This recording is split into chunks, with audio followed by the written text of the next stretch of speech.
ಮುಂದಿನ 72 ಗಂಟೆಗಳಲ್ಲಿ ಈ ಜಿಲ್ಲೆಗಳಲ್ಲಿ ಬಿರುಗಾಳಿ ಸಹಿತ ಭಾರೀ ಮಳೆ ಗ್ಯಾರಂಟಿ. ಸುಡು ಬಿಸಿಲಿಗೆ ಕಂಗೆಟ್ಟ ದೇಶ, ಮಳೆರಾಯನಿಗೆ ಹಾಹಾಕಾರ. ನಮಸ್ಕಾರ ವೀಕ್ಷಕರೇ, ಈ ವರ್ಷದ ಬೇಸಿಗೆ ಬಿಸಿಲನ್ನು ನೋಡಿ ಇಡೀ ದೇಶವೇ ಅಕ್ಷರಶಃ ಬೆಚ್ಚಿ ಬಿದ್ದಿದೆ. ಮಾರ್ಚ್ ತಿಂಗಳ ಆರಂಭದಲ್ಲೇ ಆಕಾಶದಿಂದ ನೆತ್ತಿಯ ಮೇಲೆ ಬೆಂಕಿ ಸುರಿಯುವಂತಹ ಅನುಭವವಾಗ್ತಾಗಿದೆ. ಕಳೆದ ಕೆಲವು ದಿನಗಳಿಂದ ಸಿಕ್ಕಾಪಟ್ಟೆ ಉಷ್ಣಾಂಶ, ವಿಪರೀತ ಸೆಕೆ ಮತ್ತು ಧಗೆಯಿಂದಾಗಿ ಜನಸಾಮಾನ್ಯ, ರೈತ, ಮಕ್ಕಳು, ವೃದ್ಧರು ಎಲ್ಲರೂ ಕೂಡ ಬಳಲಿ ಬೆಂಡಾಗಿದ್ದಾರೆ. ಯಾವಾಗ ಈ ಬಿಸಿಲು ಕಮ್ಮಿ ಆಗತ್ತೆ, ಯಾವಾಗ ಮೋಡ ಕವಿಯತ್ತೆ, ಈ ಮಳೆರಾಯ ಯಾವಾಗ ಬರ್ತಾನೇನೋ ಅಂತ ಪ್ರತಿಯೊಬ್ಬರೂ ಭಾವಿಸ್ತಾ ಇದ್ದ ಹಾಗೆ ವರುಣನ ಆಗಮನಕ್ಕಾಗಿ ಚಾತಕ ಪಕ್ಷಿಯಂತೆ ರೈತರು ಕಾದು ಕುಳಿತಿದ್ರು. ಫ್ಯಾನ್ ಹಾಕಿದ್ರು ಬಿಸಿಗಾಳಿ, ಎಸಿಗಳು ಕೂಡ ಕೆಲಸ ಮಾಡದಂತಹ ಪರಿಸ್ಥಿತಿ ಅನೇಕ ಕಡೆ ನಿರ್ಮಾಣವಾಗಿದೆ. ಆದರೆ ವೀಕ್ಷಕರೇ, ಇಂತಹ ಕಠೋರ ಬಿಸಿಲ ನಡುವೆ ನಿಮಗೊಂದು ಅತಿ ದೊಡ್ಡ ಗುಡ್ ನ್ಯೂಸ್ ಇದೆ. ಇಷ್ಟು ದಿನ ನಮ್ಮನ್ನು ಸುಟ್ಟು ಕರಕಲು ಮಾಡಿದ ಬಿಸಿಲಿಗೆ ಬ್ರೇಕ್ ಬೀಳುವ ಸಮಯ ಹತ್ತಿರ ಬಂದಿದೆ. ಭಾರತೀಯ ಹವಾಮಾನ ಇಲಾಖೆ ಮತ್ತು ಖಾಸಗಿ ಹವಾಮಾನ ಸಂಸ್ಥೆಗಳು ಒಂದು ಮಹತ್ವದ ತುರ್ತು ಮುನ್ಸೂಚನೆಯನ್ನು ಹೊರಹಾಕಿವೆ.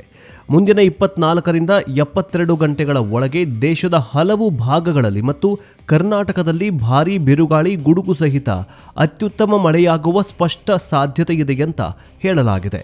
ಅಷ್ಟಕ್ಕೂ ಯಾವ್ಯಾವ ರಾಜ್ಯಗಳಲ್ಲಿ ಬಿರುಗಾಳಿ ಸಹಿತ ಮಳೆಯ ಆರ್ಭಟ ಇರಲಿದೆ, ಗಂಟೆಗೆ 50 ಕಿಲೋಮೀಟರ್ ವೇಗದಲ್ಲಿ ಬಿರುಗಾಳಿ ಬೀಸುವ ಡೇಂಜರ್ ಝೋನ್ಗಳು ಯಾವುವು, ಪಶ್ಚಿಮ ದಿಕ್ಕಿನಿಂದ ಸೃಷ್ಟಿಯಾಗ್ತಿರುವ ಆ ವಾತಾವರಣದ ಏರುಪೇರೇನು, ದಕ್ಷಿಣ ಭಾರತದ ಜಿಲ್ಲೆಗಳ ಪರಿಸ್ಥಿತಿ ಹೇಗಿರಲಿದೆ ಮತ್ತು ಎಲ್ಲದಕ್ಕಿಂತ ಮುಖ್ಯವಾಗಿ ನಮ್ಮ ಕರ್ನಾಟಕದ ಕರಾವಳಿ, ಮಲೆನಾಡು ಮತ್ತು ಒಳನಾಡಿನಲ್ಲಿ ಯಾವ ದಿನಾಂಕದಂದು ಭಾರೀ ಮಳೆ ಸುರಿಯಲಿದೆ, ಈ ಎಲ್ಲ ಕುರಿತಂತೆ ಮಾಹಿತಿಯನ್ನು ಕೊಡ್ತಾ ಹೋಗ್ತೀವಿ. ನಿಮ್ಮೂರಿನ ಹವಾಮಾನದ ಕಂಪ್ಲೀಟ್ ರಿಪೋರ್ಟನ್ನು ಕೂಡ ಎಳೆಯಾಗಿ ಬಿಚ್ಚಿಡ್ತೀವಿ. ಆದರೆ ಅದಕ್ಕಿಂತ ಮುಂಚೆ, ರಾಜ್ಯದಲ್ಲಿ ಬಿಸಿಲು ಜಾಸ್ತಿ ಆಗಿರೋದ್ರಿಂದ ನೀರಿಗಾಗಿ ಹಾಹಾಕಾರ ಶುರುವಾಗಿದೆಯಲ್ಲ, ನಿಮ್ಮೂರಲ್ಲಿ ನೀರಿನ ಅಭಾವ ಸೃಷ್ಟಿಯಾಗಿದೆಯಾ? ನಿಮ್ಮೂರಲ್ಲಿ ವಾತಾವರಣ ಹೇಗಿದೆ? ಕಮೆಂಟ್ ಬಾಕ್ಸ್ನಲ್ಲಿ ತಿಳಿಸಿ. ಬನ್ನಿ ವಿಡಿಯೋವನ್ನು ಶುರು ಮಾಡೋಣ. ವೀಕ್ಷಕರೇ, ಪ್ರಕೃತಿಯ ಆಟವನ್ನು ಅರ್ಥ ಮಾಡ್ಕೊಳ್ಳೋದು ಬಹಳ ಕಷ್ಟ. ನಾವು ಒಂದು ಕಡೆ ದಕ್ಷಿಣ ಭಾರತದಲ್ಲಿ ನೆತ್ತಿ ಸುಡುವ ಬಿಸಿಲಿದ್ರೆ, ಇನ್ನೊಂದು ಕಡೆ ಈಶಾನ್ಯ ಭಾರತದಲ್ಲಿ ಮೋಡ ಕವಿದ ವಾತಾವರಣ ಜೊತೆಗೆ ಮಳೆ ಬೀಳುವ ಸಾಧ್ಯತೆ ಇದೆಯಂತೆ. ಹವಾಮಾನ ತಜ್ಞರು ಮತ್ತು ಪ್ರಸಿದ್ಧ ಖಾಸಗಿ ಹವಾಮಾನ ಸಂಸ್ಥೆಯಾಗಿರೋ ಸ್ಕೈಮೇಟ್ ನೀಡಿರುವ ನಿಖರ ವರದಿಯ ಪ್ರಕಾರ ಬಂಗಾಳ ಕೊಲ್ಲಿಯ ಮೇಲ್ಭಾಗದಲ್ಲಿ ಉಂಟಾಗಿರುವ ಗಾಳಿಯ ಒತ್ತಡ ಬದಲಾವಣೆಯಿಂದಾಗಿ ಮುಂದಿನ 24ರಿಂದ 72 ಗಂಟೆಗಳಲ್ಲಿ ದೇಶದ ಪೂರ್ವ ಮತ್ತು ಈಶಾನ್ಯ ಭಾಗಗಳಲ್ಲಿ ವರುಣದೇವ ರೌದ್ರಾವತಾರ ತೋರಲಿದ್ದಾನಂತೆ. ಮುಖ್ಯವಾಗಿ ಪಶ್ಚಿಮ ಬಂಗಾಳ, ಬಿಹಾರ, ಸಿಕ್ಕಿಂ, ಅಸ್ಸಾಂ ಮತ್ತು ಅರುಣಾಚಲ ಪ್ರದೇಶಗಳಿಗೆ ಭಾರೀ ಗುಡುಗು ಸಹಿತ ಮಳೆಯಾಗುವ ಅತ್ಯಂತ ಕಟ್ಟುನಿಟ್ಟಿನ ಎಚ್ಚರಿಕೆಯನ್ನ ನೀಡಲಾಗಿದೆ. ಇಲ್ಲಿ ನಾವು ಗಮನಿಸಬೇಕಾದ ಅತಿ ದೊಡ್ಡ ವಿಚಾರ ಏನಂದ್ರೆ ಗಾಳಿಯ ವೇಗ. ಈಶಾನ್ಯ ರಾಜ್ಯಗಳಲ್ಲಿ ಮಳೆಯ ಜೊತೆಗೆ ಗಂಟೆಗೆ ಬರೋಬ್ಬರಿ 30ರಿಂದ 50 ಕಿಲೋಮೀಟರ್ ವೇಗದಲ್ಲಿ ಬಿರುಗಾಳಿ ಸಹಿತ ಮಳೆಯಾಗುವ ಸಾಧ್ಯತೆ ಇದೆ. ಇದು ಕೇವಲ ಸಾಧಾರಣ ಮಳೆಯಾಗಿರೋದಿಲ್ಲ, ಬಿರುಗಾಳಿ, ಸಿಡಿಲು ಮತ್ತು ಗುಡುಗಿನಿಂದ ಕೂಡಿದ ಮಳೆಯಾಗಲಿದೆ. ಈ ಮಳೆಯಿಂದಾಗಿ ಅಲ್ಲಿನ ಜನರಿಗೆ ವಿಪರೀತ ಶಾಖದಿಂದ ಸ್ವಲ್ಪ ರಿಲೀಫ್ ಅಥವಾ ಪರಿಹಾರ ಸಿಗೋದೇ ನಿಜ.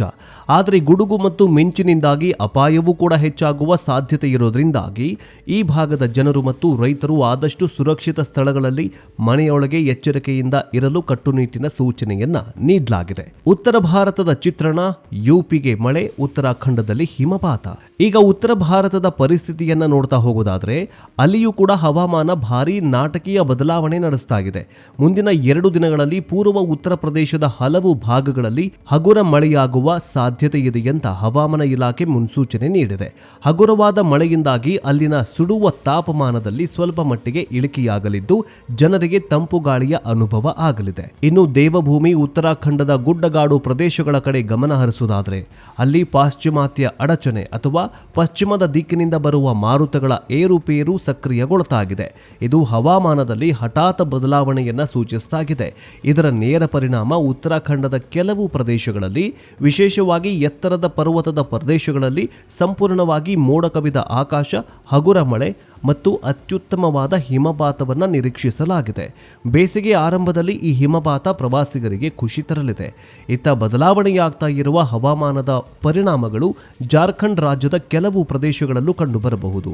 ಜಾರ್ಖಂಡ್ನ ಉತ್ತರ ಮತ್ತು ಪೂರ್ವ ಜಿಲ್ಲೆಗಳಲ್ಲಿ ಕಾರ್ಮೋಡ, ಮೋಡ ಕವಿದ ವಾತಾವರಣ, ಹಗುರದಿಂದ ಮಳೆಯಾಗುವ ಸಾಧ್ಯತೆ ಇದೆ ಅಂತ ಹೇಳಲಾಗಿದೆ. ಇನ್ನು ದಕ್ಷಿಣ ಭಾರತದಲ್ಲಿ ಸದ್ಯಕ್ಕೆ ನಿರಾಸೆ, ಮುಂದುವರಿಯಲಿದೆ ವೇಗ. ಇನ್ನು ವೀಕ್ಷಕರೇ, ಉತ್ತರ ಮತ್ತು ಈಶಾನ್ಯ ಭಾರತ ಜನರಿಗೆ ವರುಣದೇವ ತಂಪನ್ನು ಏರುತ್ತಾ ಇದ್ದರೆ ದಕ್ಷಿಣ ಭಾರತದ ಜನರಿಗೆ ಒಂಚೂರು ಅಲ್ಪ ಮಟ್ಟಿಗೆ ನಿರಾಸೆಯಿದೆ. ಪ್ರಸ್ತುತ ದಕ್ಷಿಣ ಭಾರತದ ರಾಜ್ಯಗಳಲ್ಲಿ ಹವಾಮಾನ ಬಹುತೇಕ ಸ್ಥಿರವಾಗಿದೆ. ನಮ್ಮ ನೆರೆಯ ಕೇರಳ, ತಮಿಳುನಾಡು ಮತ್ತು ಕರ್ನಾಟಕದ ಅನೇಕ ಭಾಗಗಳಲ್ಲಿ ಆಗಾಗ ಮೋಡ ಕವಿದ ವಾತಾವರಣ ಸೃಷ್ಟಿಯಾಗ್ತಾ ಇದ್ರೆ ಆದರೂ ಸದ್ಯಕ್ಕೆ ಕೇರಳ ಮತ್ತು ಕರ್ನಾಟಕದಲ್ಲಿ ಭಾರೀ ಮಳೆಯಾಗುವ ಮುನ್ಸೂಚನೆ ಇಲ್ಲವಾದರೂ ಹಗುರದಿಂದ ಸಾಧಾರಣ ಮಳೆಯಾಗುವ ಸಾಧ್ಯತೆ ಇದೆಯಂತೆ. ತಮಿಳುನಾಡಿನಲ್ಲಿ ಮೋಡಗಳಿದ್ರೂ ಕೂಡ ಮಳೆ ಸುರಿಯುವುದಿಲ್ಲ ಅಂತ ಹೇಳಲಾಗಿದೆ. ಹೀಗಾಗಿ ಮಧ್ಯಾಹ್ನ 12 ಗಂಟೆಯಿಂದ 4 ಗಂಟೆಯವರೆಗೆ ಯಾರು ಕೂಡ ಹೊರಗಡೆ ಹೋಗಬೇಡಿ ಅಂತ ತಮಿಳುನಾಡು ಸರ್ಕಾರ ಎಚ್ಚರಿಕೆ ಕೊಟ್ಟಿದೆ.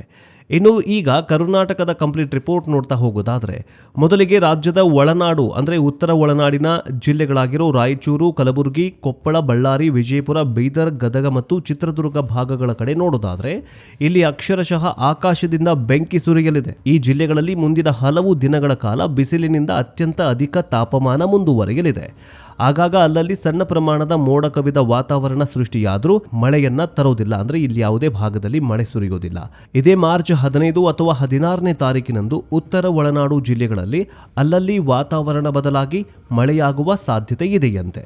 ಇನ್ನು ದಕ್ಷಿಣ ಒಳನಾಡಿನ ಪರಿಸ್ಥಿತಿ ನೋಡಿದಾದರೆ ಸಾಂಸ್ಕೃತಿಕ ನಗರಿ ಮೈಸೂರು, ಚಾಮರಾಜನಗರ ಮತ್ತು ಸುತ್ತಮುತ್ತಲಿನ 2-3 ಕಡೆಗಳಲ್ಲಿ ಸಂಜೆ ಅಥವಾ ರಾತ್ರಿ ವೇಳೆಗೆ ತಂಪು ಗಾಳಿಯೊಂದಿಗೆ ತುಂತುರು ಮಳೆಯಾಗುವ ಸಾಧ್ಯತೆ ಇದೆ. ಆದರೆ ದಕ್ಷಿಣ ಒಳನಾಡಿನ ಉಳಿದ ಜಿಲ್ಲೆಗಳಲ್ಲಿ ಶುಷ್ಕ ವಾತಾವರಣ ಅಂದರೆ ಬಿಸಿಲು ಹಾಗೂ ಅಲ್ಲಲ್ಲಿ ಮೋಡ ಕವಿದ ವಾತಾವರಣದ ಮುನ್ಸೂಚನೆ ಇದೆ ಮಾತ್ರ.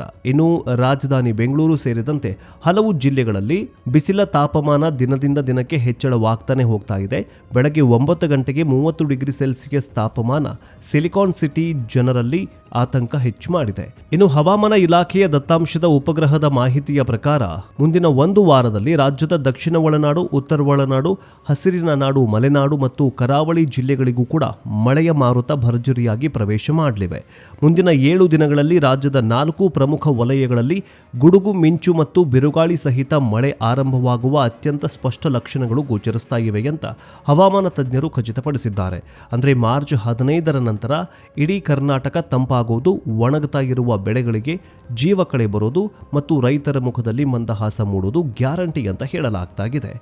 ಆದರೆ ವೀಕ್ಷಕರೇ, ಈ ವರ್ಷದ ಬೇಸಿಗೆ ಆರಂಭಕ್ಕೂ ಮುನ್ನವೇ ಪ್ರಕೃತಿ ಮುನಿಸಿಕೊಂಡಂತೆ ಕಾಣಿಸ್ತಾ ಇದೆ. ಏರ್ತಾ ಇರುವ ತಾಪಮಾನ, ಮರಗಳ ಮಾರಣ ಹೋಮ ಮತ್ತು ಜಾಗತಿಕ ತಾಪಮಾನ ಏರಿಕೆ ಇವೆಲ್ಲವೂ ಕೂಡ ನಮಗೆ ಪ್ರಕೃತಿ ಕೊಡ್ತಾ ಇರುವ ವಿನಾಶದ ಮುನ್ಸೂಚನೆ ಅಂತಲೇ ಹೇಳಬಹುದು. ವೀಕ್ಷಕರೇ, ಈ ಮುಂದಿನ 15ನೇ ತಾರೀಕಿನಿಂದ 1 ವಾರಗಳವರೆಗೆ ಅಂದರೆ 1 ವಾರಗಳಲ್ಲಿ ಭಾರೀ ಪ್ರಮಾಣದಲ್ಲಿ ಮಳೆ ಸುರಿಯಲಿದ್ದು ಎಚ್ಚರಿಕೆಯಿಂದ ಇರಬೇಕು ಅಂತ IMD ಎಚ್ಚರಿಕೆ ಕೊಟ್ಟಿದೆ. ವೀಕ್ಷಕರೇ, ನಿಮಗೇನು ಅನ್ಸುತ್ತೆ? ಈ ವರ್ಷದ ಬಿಸಿಲಿನ ತಾಪಮಾನ ನಿಮ್ಮೂರಲ್ಲಿ ಹೆಂಗಿದೆ? ನಿಮ್ಮ ಊರಲ್ಲಿ ಈಗಿನ ಹವಾಮಾನ ಹೇಗಿದೆ? ಮೋಡ ಕವಿದಿದೆಯಾ ಅಥವಾ ಸುಡು ಬಿಸಿಲಿದೆಯಾ? ಈ ಹವಾಮಾನ ವೈಪರೀತ್ಯಗಳಿಗೆ ಮನುಷ್ಯನ ದುರಾಸೆಯೇ ಕಾರಣ?